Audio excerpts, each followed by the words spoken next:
Not many footballers in Wales can say they've pulled on the shirt for their country over 100 times, but Natasha Harding's in that elite club of just 9. She's a Wales legend, producing moments of magic like this along the way.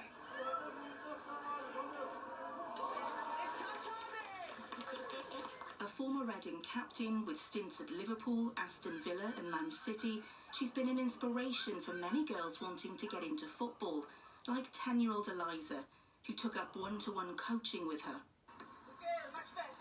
I felt like I was on top of the world, so excited to do another training session because she made me have better shots and passing and make me feel like I was going to actually play for Wales. Eliza's parents, like many others we've spoken to, paid up front for 10 private sessions with the former international.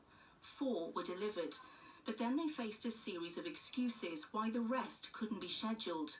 I felt devastated because I wanted to be a footballer and then it just went all away because I couldn't do any sessions with her. I was really sad. Quick, get on the ball, right?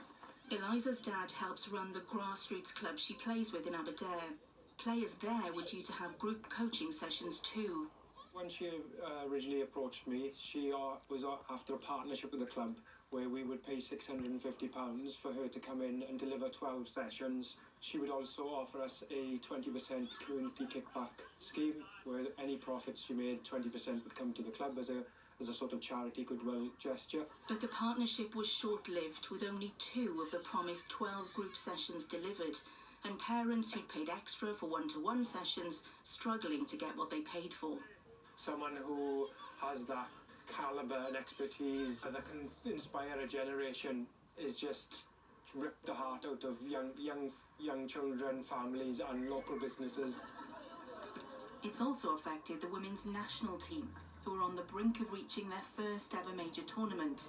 The BBC understands that Natasha Harding, now Alan Wyatt, was left out of the squad in 2022 after her relationship with teammates broke down over allegations she wasn't repaying money she'd borrowed from some of them. In a joint statement, the Football Association of Wales and the players said it was extremely disappointing to hear the allegations, adding some of those actions have also impacted ourselves, our families and friends. The statement goes on to say players affected have also received regular support from the FAW's safeguarding and player welfare team.